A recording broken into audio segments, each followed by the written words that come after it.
नमस्कार प्यारे विद्यार्थियों, आपका फिर एक बार स्वागत है हमारे YouTube चैनल TTS एजुकेशन में, जहां पर हम लेकर आते हैं योग एवं ध्यान विषय से रिलेटेड टॉपिक, जो कि स्नातक प्रथम वर्ष की परीक्षाओं के लिए बहुत ही महत्वपूर्ण और अनिवार्य विषय है। और उन्हीं से संबंधित हम टॉपिक यहाँ पर डिस्कस कर रहे हैं इस YouTube चैनल पर। अगर आपने अभी तक हमारे YouTube चैनल को लाइक नहीं किया है, शेयर नहीं किया है, सब्सक्राइब नहीं किया, तो ज़रूर सब्सक्राइब कर लें। साथ में ही बेल आइकन प्रेस कर दें, ताकि आपको जब भी हम नए वीडियो यहाँ से अपलोड करें उसके नोटिफिकेशन आपको मिल पाए और आप अपनी परीक्षाओं की तैयारियाँ पूरी तैयारी के साथ में कर सकें। तो आज हम जो टॉपिक डिस्कस करने वाले हैं, प्रथम यूनिट का प्रथम चैप्टर है और उसका फोर्थ पार्ट है योग की गलत धारणाएं। तो आइए शुरू करते हैं हम आज का टॉपिक। आज की भागदौड़ भरी जिंदगी में योग करना सेहत के लिए बहुत जरूरी हो गया है ना। क्योंकि जिंदगी भागदौड़ भरी है, समय नहीं है किसी के पास में, दिन भर इधर से उधर भाग रहे हैं, तो उसमें योग करना बहुत जरूरी हो गया है। योग न सिर्फ तनाव और अन्य परेशानियों से राहत दिलाते हैं, बल्कि पूरे दिन स्फूर्तिवान भी बनाए रखते हैं। जब आप योग करते हैं तो केवल तनाव और परेशानियों से नहीं बचते, बल्कि अगर आपने सुबह योग कर लिया तो पूरी दिन भर के लिए एनर्जेटिक आप बने रहेंगे। योग करने से शरीर, मन और मस्तिष्क को पूरी तरह स्वस्थ किया जा सकता है ना। जब भी हम योग करेंगे तो हमारा शरीर आसन से स्वस्थ होगा, प्राणायाम ध्यान से मन पूरी तरह स्वस्थ होगा, और उन्हीं से मस्तिष्क भी यानी कि बुद्धि का भी विकास होगा, उसको भी स्वस्थ किया जा सकता है। हालांकि इसके बावजूद योग को लेकर लोगों के बीच में बहुत तरह की गलत धारणाएं और भ्रांतियां हैं, जिसके कारण से लोग योग करना पसंद नहीं करते या नहीं करते हैं। उसके कुछ रीजन है, हम आगे डिस्कस कर रहे हैं।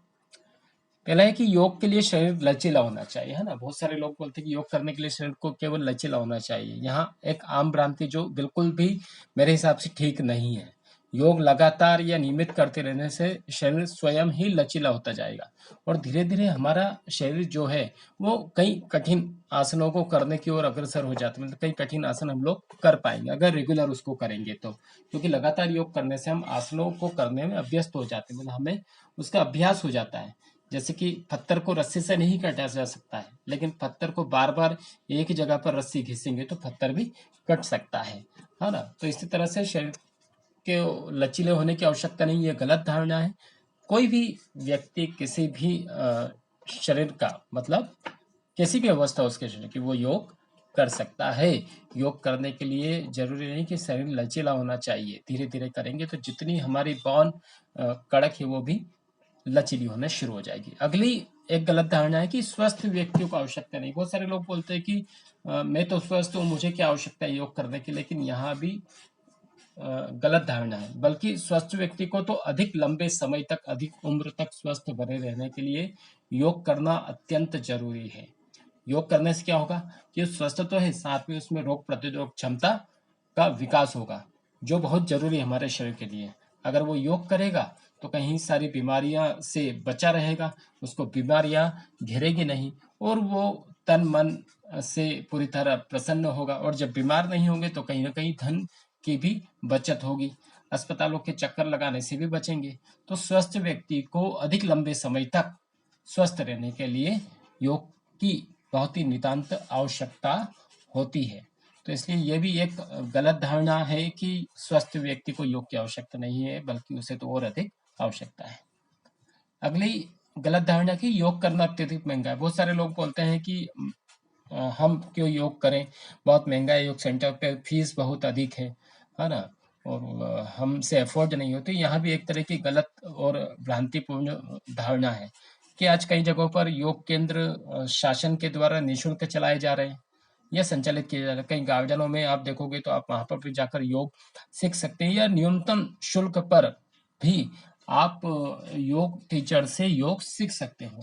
हाँ, लेकिन इसमें एक आपको यही बात ध्यान रखना चाहिए कि जब आप योग करें तो कुशल मार्गदर्शन में योग सीखें, यानी कि जो आपको योग सिखाने वाला हो उसने कहीं से ठीक प्रकार से प्रशिक्षण लिया है, तभी आप जाकर योग सीखें। अन्यथा आप न्यूनतम शुल्क देकर भी, यानी कि महीने के 300 रुपये 500 रुपये न्यूनतम शुल्क है, उसको भी देकर आप योग सीख सकते हैं। यानी कि योग करना कोई महंगा नहीं है, यह भी एक गलत धारणा है।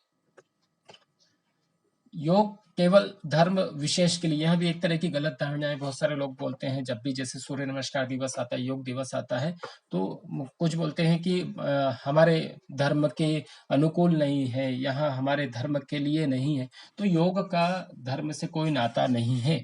योग को धर्म से जोड़ना भी गलत है। कुछ लोग योग को विशेष समुदाय या धर्म से जोड़कर देखते हैं जी, लेकिन इस बात में बिल्कुल भी सच्चाई नहीं है। एक स्वस्थ शरीर और मन सभी को चाहिए, है ना? सभी स्वस्थ रहना चाहते हैं, और इसलिए कोई भी धर्म का, कोई भी संप्रदाय का व्यक्ति योग को कर सकता है, क्योंकि योग तो सार्वभौमिक है, मतलब पूरे विश्व में फैला है, और उसका उद्देश्य क्या है? केवल मोक्ष प्राप्त करना है, जो कि जीवन का अंतिम लक्ष्य है। अभी आप देखेंगे तो अरब कंट्रियां और कई मुस्लिम कंट्रियों में भी योग को बहुत अधिक स्तर पर सिखाया जा रहा है, बहुत उच्च स्तर पर सिखाया जा रहा है, और सभी उसकी प्रशंसा भी करते हैं, रोज योग भी करते हैं। अगली गलत धारणा है कि योग व्यायाम से बेहतर नहीं है। बिल्कुल, कुछ लोगों की यहाँ भी भ्रांति कि योग एक्सरसाइज से अच्छा नहीं है। कुछ लोग बोलते हैं कि हम तो सुबह दौड़ लेते हैं, है ना, शाम को थोड़ा टहल लेते हैं, गार्डन में जाकर भी टहलते हैं, छत पर घूम लेते हैं, तैराकी करते हैं, लेकिन वो सब व्यायाम ठीक है अपनी जगह पर।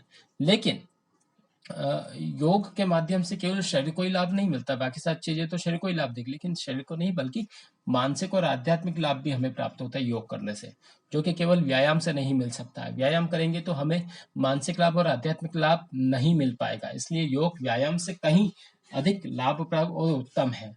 इसलिए ऐसा नहीं कहा जा सकता है कि योग केवल व्यायाम जैसा है, या योग को व्यायाम बोलना भी गलत है।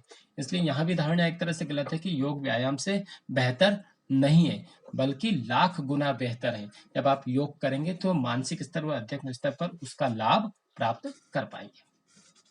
अगली गलत धारणा है कि योग वृद्धों और महिलाओं के लिए है ना? यहाँ भी धारणा एक तरह से गलत है कि योग केवल वृद्धों और महिलाओं के लिए है। वास्तव में योग तो क्या है कि प्रत्येक उम्र के लोगों के लिए लाभप्रद है, भले ही चाहे वो बच्चा हो, युवा हो, बूढ़ा हो, महिला हो, है ना? कोई भी उसको योग कर सकता है, क्योंकि योग से किसी भी उम्र का कोई संबंध नहीं है। कोई भी व्यक्ति किसी भी उम्र का योग को किसी भी उम्र में शुरू कर सकता है, और एक बेहतर स्वास्थ्य प्राप्त करने की दिशा में अपने कदम बढ़ा सकता है। बल्कि यहाँ तक कहना चाहिए कि युवाओं को तो योग करना बहुत जरूरी है। जो आजकल युवाओं में तनाव है, मानसिक परेशानियां हैं, है ना, आत्महत्या के केस बढ़ रहे हैं, नशाखोरी हो रही है, तो इसलिए युवाओं को तो और ज्यादा जोड़ना चाहिए। स्कूलों में बच्चों को तो योग से जुड़ा ही जा रहा है, लेकिन युवा नहीं जुड़ पा रहा है, इसीलिए आपके सिलेबस में भी ये विषय विशेष करके रखा गया है। आगे हम बढ़ते हैं। अगली गलत धारणा है कि योग से केवल समय की बर्बादी होती है ना? बहुत सारे लोग बोलते हैं कि योग करेंगे तो समय हमारा नष्ट होगा, हमारा समय बहुत महत्वपूर्ण है। तो ये सोचकर भी कुछ लोग योग नहीं करते हैं, है ना, कि योग सेंटर दूर है, कौन जाएगा, ठंड में नहीं जाते हैं, बरसात में पानी कर रहा है, तो बहुत सारी समस्याएं वो गिना देते हैं योग नहीं करने की, और बोलते हैं कि हमारी तो मीटिंग है, समय बर्बाद होता है। लेकिन यदि दैनिक रूप से 10-15 मिनट भी सुबह और शाम को दे दो, शाम को आप प्राणायाम कर लो, सुबह कुछ आसन कर ले, सूर्य नमस्कार कर ले, तो भी इतना आपके शरीर के लिए काफी है। तो यहाँ क्या करेगा, आपके शरीर और मन के लिए बहुत ही अधिक लाभप्रद होगा, आपको बहुत फायदा मिलेगा। यदि आपका शरीर ही स्वस्थ नहीं होगा तो आप अपने दैनिक कार्य ठीक प्रकार से कर ही नहीं पाएंगे, और जहाँ भी आपका भली कार्यस्थल है, यानी कि ऑफिस है, या आपकी कोई दुकान है, आपकी शॉप है, तो आप अपना मन लगा ही नहीं सकते हैं अगर बीमार है तो। और आप अगर सुबह से ही योग करके अपने कार्यस्थल पर जाएंगे, चले जाएंगे, तो आप पूरा मन स्फूर्तिवान बने रहेंगे पूरे दिन भर से, मन से। अगली गलत धारणा है कि योग केवल दुबले पतले के लिए। कुछ लोग मोटे लोग होते हैं, वो बोलते हैं कि हमसे तो योग नहीं होगा, हम तो बहुत मोटे हैं, हमसे कैसे आसन लगेगा, है ना? तो यहाँ भी एक भ्रांतिपूर्ण धारणा है कि सिर्फ पतले और स्वस्थ लोग ही योग करना चाहिए, बल्कि जो लोग मोटे हैं या जिनकी दिनचर्या ठीक ठाक नहीं है, क्योंकि मोटे इसीलिए हैं कि उनकी दिनचर्या ठीक नहीं है, सुबह का खाना ठीक नहीं है, नींद पूरी नहीं हो रही है, या फिर आलस भरा हुआ उनके जीवन में, या फिर वो स्वभाव से ही आलसी हो गए, तो उन्हें तो अपने स्वस्थ जीवन शैली के लिए अवश्य रूप से योग को अपनाना चाहिए, ताकि वो पूरी तरह स्वस्थ रह सके। तो यहाँ भी एक तरह से गलत धारणा है कि योग केवल दुबले पतले के लिए, है ना? और कई लोग मोटे लोग हैं, अगर वो योग करेंगे तो वो भी दुबले पतले हो जाएंगे, कुछ दिनों में हो जाएंगे। तो ये भी एक, और उनके साथ में उनकी दिनचर्या भी बेहतर होगी योग से, समय पर उठना, समय पर खाना, समय पर सोना। तो इस तरह से यह भी एक गलत धारणा है कि योग केवल दुबले पतले के लिए ही है। अगली गलत धारणा है कि योग में विविधताएं कम है। जैसे बहुत सारे लोग बोलते हैं हम तो एक्सरसाइज करते हैं, उसमें बहुत सारे अलग अलग प्रकार से हम लोग कर सकते हैं। तो योग में तो यहाँ भी एक तरह से गलत धारणा है, योग में कुछ ही आसन है या कुछ ही प्राणायाम, ऐसा नहीं है। हजारों तरह के आसन है ना, और बहुत सारे प्राणायाम है, अलग अलग ग्रंथों में अलग अलग प्राणायाम आसन बताए हुए हैं। तो योग में केवल एक दो नहीं, सैकड़ों तरह के आसन है। योग ग्रंथ के अनुसार आसनों की संख्या 84 लाख बताई गई है। विद्यार्थियों, ये क्वेश्चन विशेष करके ध्यान रखिएगा कि आसनों की संख्या कितनी बताई गई है। जितनी हमारी योनियां हैं उतने ही आसन बताएंगे, मतलब 84 लाख योनियां हैं तो 84 लाख आसन भी बताए गए हैं। तो आज कई प्रकार के योगाभ्यास किए जाते हैं, बहुत सारे अलग अलग विधाएं हैं योग करने की, जिनमें व्यक्ति को स्वास्थ्य लाभ प्राप्त होता है। अलग अलग योगाभ्यास को खेल में भी शामिल किया गया है। तो विविधताएं बहुत सारी हैं। योग में भी हम लोग कुछ आसन का वेरिएशन भी हम लोग कर सकते हैं। अगली एक और गलत धारणा है कि बीमार व्यक्ति योग नहीं कर सकता, है ना। तो बीमारी से पीड़ित व्यक्ति योग नहीं कर सकता, यहाँ धारणा भी बिल्कुल गलत है। कुछ विशेष आसनों को छोड़ दिया जाए तो अन्य आसन योग शिक्षक से या डॉक्टर की परामर्श लेकर हम योग कर सकते हैं। वो योग जब करेंगे तो वो कहीं ना कहीं हमें जिस बीमारी से ग्रसित है उसमें हमें लाभ भी देगा, है ना। तो बहुत सारी बीमारियां हैं, कमर दर्द है, सर्वाइकल है ना, पाचन संबंधी बीमारियां हैं। अगर वो योग करेंगे उन बीमारियों में भी तो हम ठीक हो सकते हैं। केवल कुछ विशेष परिस्थिति, मतलब कि अगर आपका कहीं जटिल ऑपरेशन हुआ है, डॉक्टर ने अगर मना किया है आपको एक्सरसाइज का या योग करने का, बाकी फिर भी आप प्राणायाम तो बिल्कुल कर ही सकते हैं। तो बीमारियां ठीक करने में योग एक उत्तम तरीका है, और पीड़ित व्यक्ति को जो बीमारी से ग्रसित है उसको जल्द लाभ मिलता है। तो यहाँ भी एक तरह की गलत धारणा साबित होती है कि योग केवल बीमार व्यक्ति नहीं कर सकता है, बीमार व्यक्ति को योग की आवश्यकता नहीं है। तो बहुत बहुत धन्यवाद हमारे इस पूरे वीडियो पर बने रहने के लिए विद्यार्थियों, और आशा करता हूँ कि आपको आज का ये वीडियो पसंद आया होगा। मेरी जानकारी से आपका ज्ञान अर्जन होगा, और आप निश्चित रूप से परीक्षा में जो भी प्रश्न आएंगे उनके सही विकल्प का चयन आप लोग आसानी से कर पाएंगे।